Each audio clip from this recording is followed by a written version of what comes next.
ملکہ گوہرشاد ایک باحجاب اور religious lady تھیں جن کے چہرے پر ہمیشہ نقاب رہا کرتا تھا۔ گوہرشاد نے مشہد مقدس حضرت امام رضا علیہ السلام کے حرم کے ساتھ ایک مسجد بنوانا چاہی۔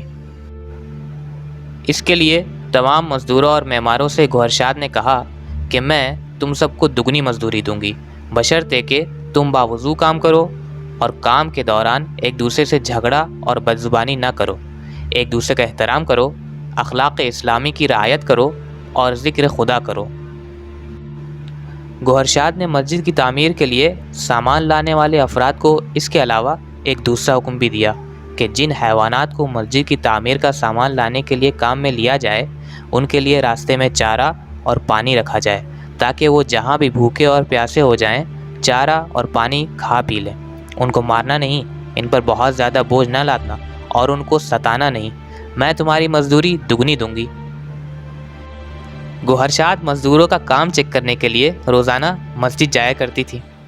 معمول کے مطابق ایک روز کام چیک کرنے کے لیے مسجد گئی ہوئی تھی کہ ہوا سے ان کا مقنع و حجاب تھوڑا سا ہٹ گیا اور ایک جوان کاریگر نے ملکہ کا چہرہ دیکھ لیا اور بس بیچارہ جوان کا دل ہاتھوں سے نکل گیا اور گوہرشاد کے عشق میں اس کا صبر و قرار جاتا رہا، یہاں تک کہ بیمار ہو گیا اور بیماری نے اس کو موت کے قریب کر دیا۔ کئی دن گزر گئے تھے اور وہ جوان اپنے کام پر نہیں گیا تھا۔ گوہرشاد نے اس کی خیریت پوچھی تو ان کو بتایا گیا کہ وہ جوان بیمار ہو گیا ہے، لہذا گوہرشاد اس کی عیادت کے لیے گئیں۔ کچھ دن گزر گئے اور اس جوان کا حال دن بدن بدتر ہوتا گیا۔ اس کی ماں نے جب اپنے بیٹے کو موت کے قریب دیکھا تو فیصلہ کیا کہ وہ یہ مسئلہ ملکہ گوہرشاد کو ضرور بتائیں گی اور کہنے لگی اگر میری جان بھی چلی جائے تو اہم نہیں۔ پھر اس کی ماں نے اس بات کو گوہرشاد سے بتایا اور ان کے ریاکشن کا انتظار کرنے لگی۔ ملکہ نے یہ سننے کے بعد سنجیدگی سے جواب دیا، یہ تو کوئی مسئلہ نہیں ہے، تم نے یہ مجھے پہلے کیوں نہیں بتایا تاکہ ایک بندے خدا کو پریشانی سے بچانے کے لیے کچھ کیا جاتا۔ اور پھر اس کی ماں سے کہا جاؤ اپنے بیٹے سے کہہ دو کہ میں تم سے شادی کے لیے تیار ہوں، لیکن اس سے پہلے اس کو 2 کام کرنے ہوں گے۔ پہلا، میرا مہر اس نئی مسجد میں 40 دن کا اعتکاف ہے، اگر قبول ہے تو مسجد جاؤ اور 40 روز صرف نماز و عبادت خدا انجام دو۔ دوسرا، تمہاری آمادگی کے بعد میں اپنے شوہر سے طلاق لوں گی۔ اب اگر تمہیں یہ شرطیں قبول ہیں تو اپنا کام شروع کر دو۔ جوان عاشق نے جب گوہرشاد کا پیغام سنا تو اس خوشخبری سے وہ ٹھیک ہو گیا اور بولا 40 دن تو کچھ بھی نہیں، اگر 40 سال بھی کہو گی تب بھی حاضر ہوں۔ وہ جوان مسجد میں نماز و عبادات میں مشغول ہو گیا، یہ امید لیے ہوئے کہ اس کی نماز و عبادات کا ثمر گوہرشاد جیسی حسین و جمیل زوجہ کی صورت میں اس کو ملے گا۔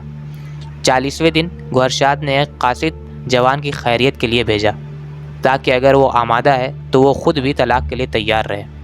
قاصد نے جوان سے کہا کل تمہارے 40 دن پورے ہو جائیں گے اور ملکہ منتظر ہیں کہ اگر تم آمادہ ہو تو وہ بھی اپنی شرط انجام دیں۔ جوان عاشق کہ جو ابتدا میں گوہرشاد کے عشق میں نماز عبادات میں مشغول ہوا تھا اور اب 40 روز گزرنے کے بعد نماز و عبادات و مناجات کی لذت و مٹھاس اس کو حاصل ہو چکی تھی، تو اس نے قاصد کو جواب دیا ملکہ گوہرشاد سے کہنا پہلے تو میں آپ کا شکر گزار ہوں، دوسرے اب مجھے آپ سے شادی کی ضرورت نہیں ہے۔ قاصد نے کہا کیا مطلب؟ کیا تم گوہرشاد کے عاشق نہیں تھے؟ جوان نے کہا جب گوہرشاد کے عشق نے مجھے بیمار و بیتاب کیا تھا اس وقت تک میں معشوق حقیقی سے آشنا نہیں تھا، لیکن اب میرا دل عشق خدا میں دھڑکتا ہے اور مجھے اس کے علاوہ کوئی معشوق نہیں چاہیے۔ میں خدا سے مانوس ہو گیا ہوں اور مجھے صرف اس سے آرام و سکون ملتا ہے، لیکن گوہرشاد کا بھی ممنون ہوں کہ مجھے اللہ سے آشنا کیا، ان کی وجہ سے میں نے معشوق حقیقی کو پہچانا۔